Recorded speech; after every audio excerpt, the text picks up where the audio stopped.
My name's Sean Lemson. I am a team and leadership engagement coach. I've been doing this work for something related to this work in some way for over 12 years now, I think. My life has been dominated by these two pictures for the last 3 years. The first is the book that I just wrote a few years ago called One Drop of Poison: How One Bad Leader Can Slowly Kill Your Company. The book is about toxic leadership, but not necessarily the worst boss you ever had. That's not what the talk is about. Many people show up with really good intentions as leaders, but still behave in toxic ways. So the book is really more about are you one of those people? Are you behaving in a way that's toxic? And how does that permeate an organization? How can your unintentional, perhaps toxic behavior permeate an organization? And we're not going to be talking about my book directly today. I will say that my book inspired what we're going to be talking about today because I didn't have it as clear as I do now about the company culture aspect and what's happening in company cultures. So I formed a company that's Motivated Outcomes, and that's the second picture you see there. It wouldn't be fair for me to not give credit to all of these other companies that I worked for over the years who have fed my knowledge, my experience, and certainly the messaging you would read in the book and what you're going to hear about today. And that's not to pick on any of these companies, but they're all big companies, and in any big company, we're bound to find some dysfunction. All right, let's get started on what we're talking about today. Many of you may have heard of Patrick Lencioni's book, The Five Dysfunctions of a Team. And I'm going to quickly go over that model. If you've never heard of that, if that's the first time you've ever heard of that phrase, you need to, the minute you get off this call, don't do it now because I want you to pay attention, but the minute you get off this call, I want you to order that book and read it. It's probably one of the best books. It's written as a fictional story, so he walks you through this model in a fictional story. It's definitely not a dry read. It's a fun read. But I want to walk you through this model very quickly and then tell you how that led me to where I am today. So this is the model right here. And Patrick has two ways to take people through the model. There's a dysfunctional way and a functional way. We'll go through the dysfunctional way first. The dysfunctional way is I don't trust you. I don't know you. I don't know what you're going to do with my information. I don't feel like it's safe to be vulnerable with you. So, when you provide an idea and I think it's not going to work or it's a dumb idea, I don't tell you that. And so what you end up with is something that Brene Brown calls the dirty yes. The dirty yes is when someone says, "Oh, yeah, that sounds fantastic. We should definitely do that." And then they leave the room and go, "Can you believe that guy? What a dumb idea. I can't believe he's going to do that." Okay. And then when the idea fails, everybody points at the person whose idea it was and says, "It was their idea. I thought it was a dumb idea from the beginning." And basically, what you have is a team of people. They're not really a team, actually. They're just a group of individuals, and they're all focused on their own individual successes and failures. They're not thinking themselves as a team.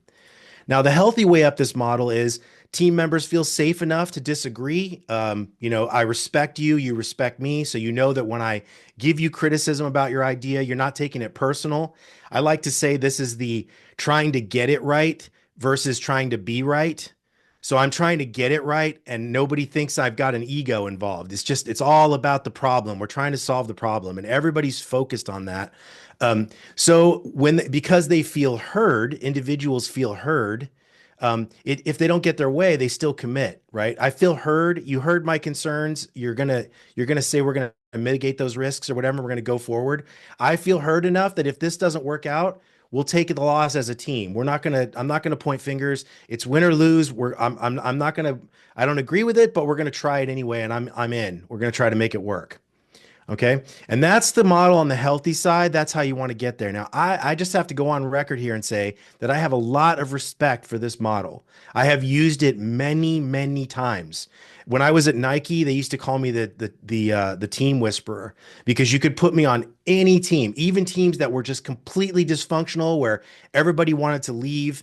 And over time, if you gave me time, I could implement this model and turn that team around. I've done it dozens of times. Okay. There is a problem with Patrick Lencioni's model, however, and that's that it doesn't stick. So I can take these teams, I can turn them around, I can make them amazing. And then what will happen is inevitably, after a certain amount of time, they go back. Something happens in the organization, usually above them, that causes everybody to revert back to their old way. Or they're just disbanded. The team is just disbanded, as if all the work that we put into making the team operate this way isn't valued, and they get reorged. There's a layoff, whatever, right? Something happens and blows this apart. And this is probably one of the most frustrating parts of my work when I work with teams, because I can't get teams to be stable long enough to actually enjoy the fruits of the labor of us working to become a team. And so I started thinking, what are the things, specifically this entry point to Patrick Lencioni's model, this entry point, what causes teams to come into this entry point on the healthy side or the unhealthy side? And I determined that there are 10 facets to a company culture that lead up to the moment where we enter into the team's domain. And I call this the 10 dysfunctions of a company culture. And this is the moment for me to make this slight obvious disclaimer. We're going to play a clip. You heard of this thing, the 8-minute abs? Yeah, sure, 8-minute abs. Yeah, the exercise video. Yeah, well, this is gonna blow that right out of the water. Listen to this. 7-minute abs. Okay, first of all, so that's the obvious thing. I'm not trying to ride Patrick's coattails here, and I'm not trying to blow his model out of the water. In fact, I actually want this to make his model succeed even more. Okay, so with that out of the way, let's talk about what those 10 things are. And you'll notice this is in a pyramid format. And I'm using the pyramid the same way that Patrick Lencioni is using it, meaning that we have to get the thing at the bottom before the next thing will even matter. We have to get the next thing before the thing above that will even matter. So this is in a very intentional order. Okay. So the first thing is organizational stability. And you'll notice that I have a healthy side up this model and an unhealthy side up this model also.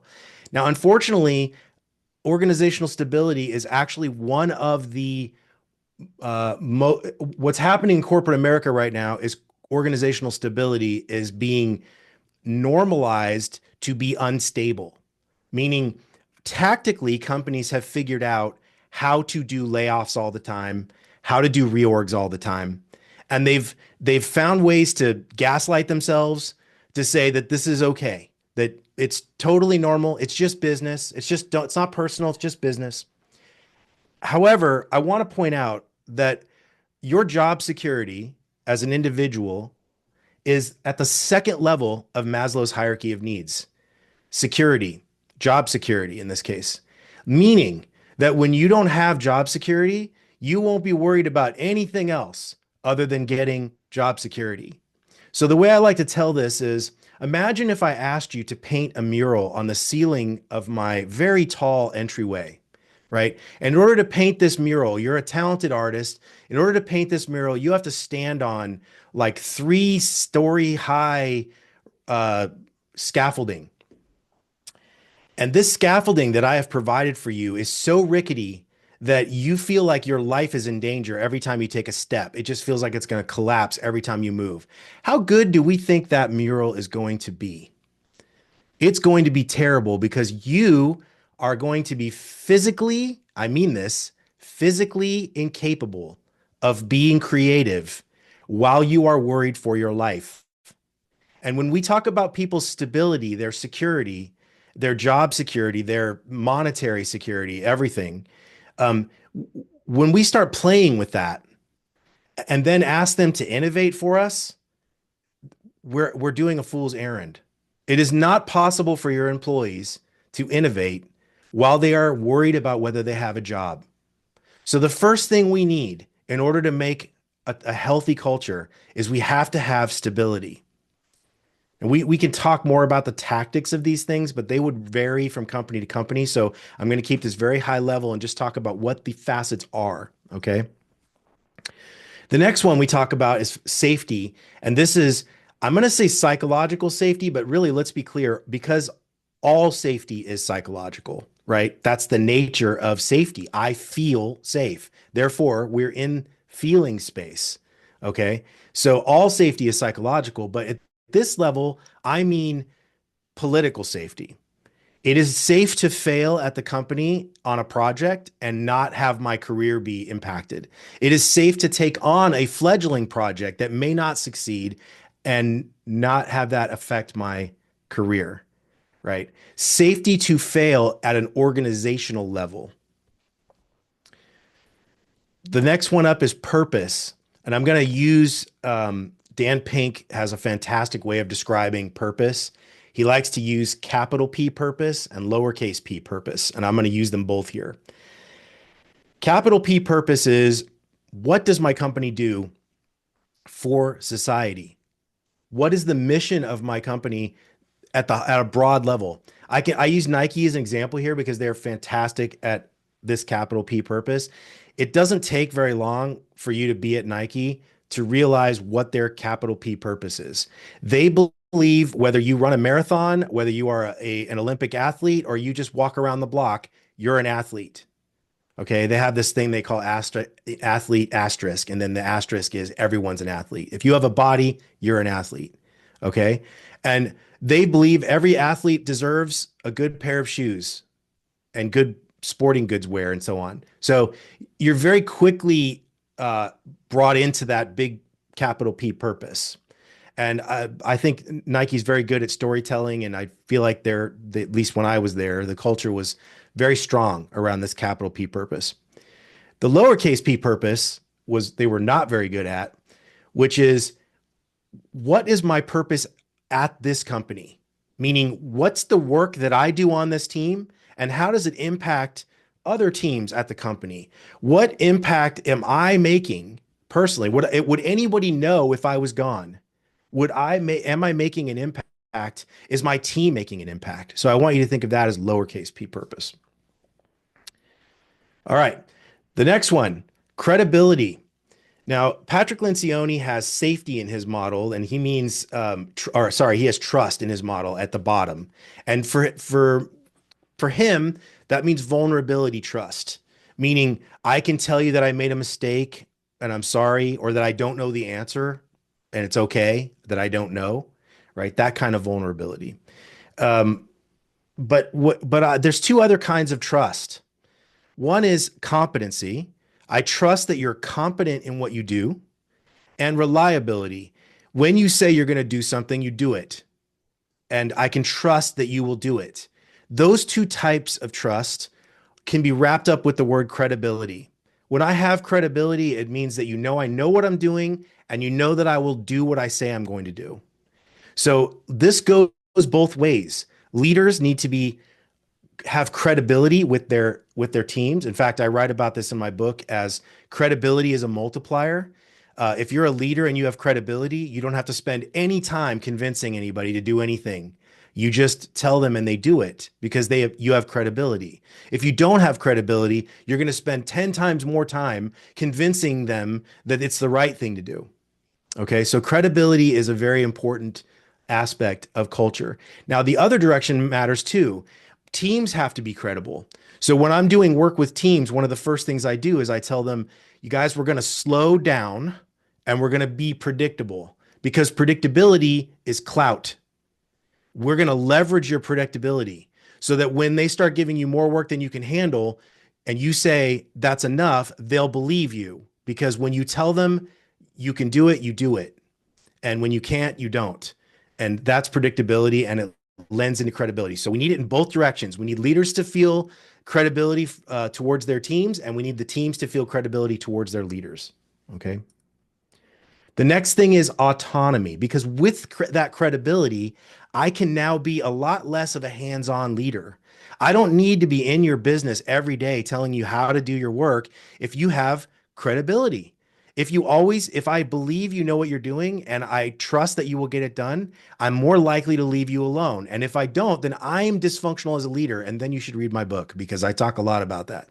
But uh, the autonomy is given to people who have credibility with you. They've earned it. Okay. So the unhealthy is micromanaged employees, and the healthy is autonomy for employees. All right. Next, engagement. So this is the buzzword of the day right now. Are my employees engaged? Are they not engaged? And the big mistake that people are making is they're confusing engagement with happiness. It's not the same thing. Engagement means I care about the company enough to be sitting at the table to help you solve the problems we're having. Not we don't have any problems, therefore I'm engaged. It's the wrong way to think about it. Engagement is people are tuned in, they're not tuned out. They're tuned into the problem and they want the company to succeed and they want the job to be the one they want. And they feel the reason they are at the table is because they feel like their leaders are also at the table waiting to hear from them, right? So engagement really is it's a big concept. I'm glad it's a buzzword. I'm glad we're talking about it, but I don't want to confuse it with happiness or morale, which is the next thing. Morale, but you cannot really change people's morale unless they're first engaged, right? How hard is it to tell somebody how great it's going to be that we're going to do X, Y, or Z at this company if everybody's going, yeah, right, whatever. You're always saying stuff like this, no credibility, right? You're not doing what you say you're going to do. And they're not even at the table now. They're just punching a check. They're getting a check every day. That's all they're doing. Okay. You're not going to change morale unless you have engagement first.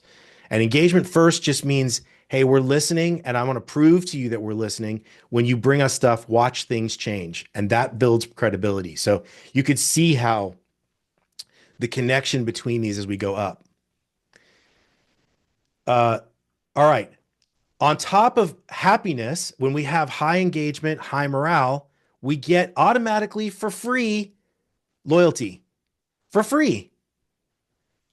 It's not, this is the thing that companies are getting wrong. They're trying to buy loyalty. They're like, we're just gonna pay you more, or we're gonna give, I don't know, put a foosball table in the break room. Whatever their thing is, they think they're gonna buy loyalty. But that's just not how loyalty works. Loyalty bounces back at you when you send it down. Okay? You can't buy it, you can't strong arm it, you can't bonus it, you can't create a pay structure that does it, a benefits package. You're not going to get loyalty from those things, not lasting loyalty. Loyalty comes from people who feel like they matter to you, then they give you loyalty back. I tell people this all the time when we talk about my book, because there are quite a few archetypes of toxic leadership that think that loyalty is owed to them, that because they're a leader, they should just get it, or because you're Nike / Apple / Facebook / Amazon / whatever, you don't need to worry about giving loyalty to employees because they're going to be loyal to you because of your name. That's just as error prone thinking as being an individual thinking that you're owed loyalty. You're not. All right. The last two.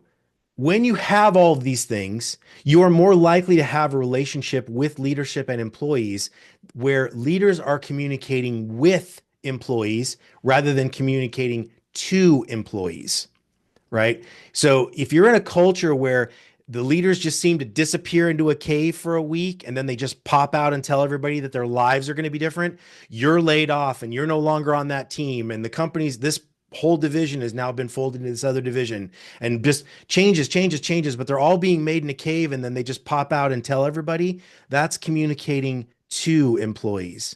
Communicating with employees is, hey, we want to make a change. We don't think things are going right. I often say this fictitious, my perfect CEO would say something like this if they really strongly believed that they needed to do a reorg. The perfect CEO would say this: I don't think we're arranged correctly. I think we have a lot of places where the baton is on the ground, and I would like us to entertain a reorg. However, no one is going to get laid off during this reorg. You have my word. There will be no layoffs during this reorg. I mean, you might leave on your own if you don't like the way things are set up, but we won't be asking you to leave as a result of this the result of this layoff. And two, you're going to be involved in helping us create the new structure. We'll be setting up focus groups and we'll be talking about where the pain points are. We're going to propose ideas. We might even take a vote on it. We'll find out which way, but we're all going to work on this together.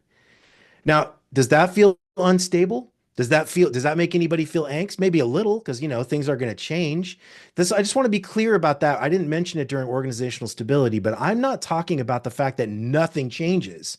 I'm just talking about change that is not going to trigger Maslow's second hierarchy of needs level. Okay. So that's communication.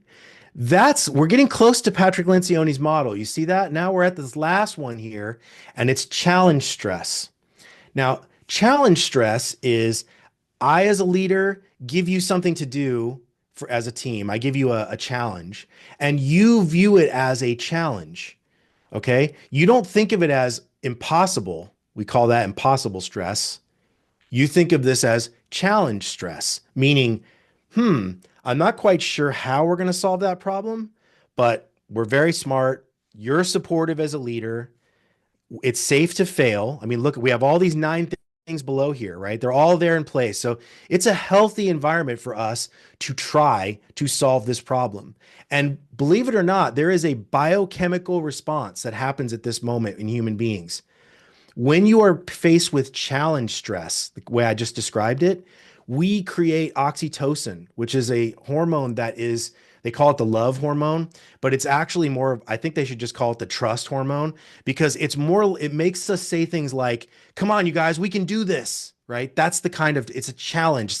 It's like a tug of war against another team, but you feel like everybody's doing their part on the rope, right? That's a challenge stress. Impossible stress is I ask you to do something that you do not think is possible, either because you've given me not enough time, I don't have enough resources, you don't trust me, you're going to micromanage me. You can just go all the way down the toxic stuff below here. And all of those things would contribute to the idea that anything you ask these teams to do could likely to be viewed as impossible stress. Okay. Impossible stress triggers a different hormone biochemically. It triggers cortisol, which is the one that takes years off the end of our lives. Right? And it also creates a culture, and Nike's really bad at this. I'm sorry to pick on Nike, but they're just my most recent one. I'm sure everybody here has been at a company that's, when faced with impossible stress, this facet I'm about to tell you emerges, which is this diving catch mentality, right? The superheroes, will work 80 hours and get it done, and they're the ones that get promoted, right? And everybody else gets, left alone and demoted or whatever. So it creates this diving catch mentality. And I like to say that we are either entering Patrick Lencioni's model from a step aside, I'll do it place, or a let's go, we can do this place. Okay. And I hope what you've seen here is that these 10 facets are walking you towards one of those paths, one of those sides, right? The step aside, I'll do it. Imagine entering Patrick Lencioni's model with a step aside, I'll do it mentality. You think anyone's going to feel safe to say that the idea is not going to work, or that it's safe to fail, or that there will be no safety, there's no trust, and the whole model goes up the dysfunctional side. Now, on the other hand, if you're walking into this model with a let's go, we can do this mentality, I have a way stronger chance of having safety on that team and moving it up to the top and getting you to feel like you are a team of people who are trying to solve a problem. So this is why I can get Patrick Lencioni's model to work almost anywhere, but I can't make it stick, is because what I ask teams to do is forget about this impossible stress. I change things about their job to make it less impossible seeming. And we do a lot of team building. But what I'm really asking them to do when we're standing on top of a toxic culture is just ignore all the things they know to be true about the company. Just temporarily suspend the idea that you actually are sitting in a toxic culture.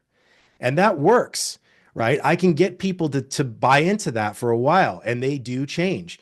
But inevitably, as I said, a leader, something will happen that shakes everybody back to reality, and they realize, oh, yeah, it really is crappy to work here. It's a toxic culture. And so and so just got laid off, and I thought they were a top performer. So therefore, boop, we're all back to the dysfunctional side of Patrick Lencioni's model virtually overnight. Okay. Now, this model's got, you'll notice colors on the model. I just want to tell you what those mean. I believe the responsibility for these things lies at different levels of the organization. I have worked with senior vice presidents who believe in everything here. They are all up and down the healthy side, and they are undermined by executives above them who don't take care of these three. Okay. So it is important that these are all in place. All right. Now, cultures are like fingerprints. I think each of them is unique, but they are all made up of these 10 characteristics. I don't know if you know this, but our fingerprints are actually made up of characteristics. Even though every fingerprint is unique, there are descriptors that people who are fingerprint experts, I don't know what those descriptors are, but I know they're there, talk about, the various descriptor means this and that. I think cultures are like that. And so I think to do this right, you need to measure these 10 facets, not just engagement. This is actually one of the problems we're having right now with engagement is that it's a buzzword. Everybody's measuring this. And oftentimes cultural people who claim to be company culture experts will come in and they just take pot shots. The company will call them in and say, "Hey, I need some help here. We have low morale on at our company, and we would just like to increase the morale at our company. So could you help us with that?" And then they come in with, some bonus package or something, thinking that they can just impact this one line. But in fact, you have to start at the bottom and work your way up. There's no free ride to the top of this model. You don't just get to take pot shots. And perception is reality. We don't just need to measure employees, but we need to measure leaders separately on these facets. And we need to compare how leaders think of these things versus the way employees think of these things. It's incredibly important because sometimes this right here, if I saw this result, this would be incredibly useful. Yes, your leaders think that you're getting challenge stress, but your employees think it's impossible stress. It's really instructive to know that there is this disagreement between the way leaders are viewing things and the way employees are viewing things. All right. So what are some tips for success? I'm going to wrap this up for questions. First, honor the order.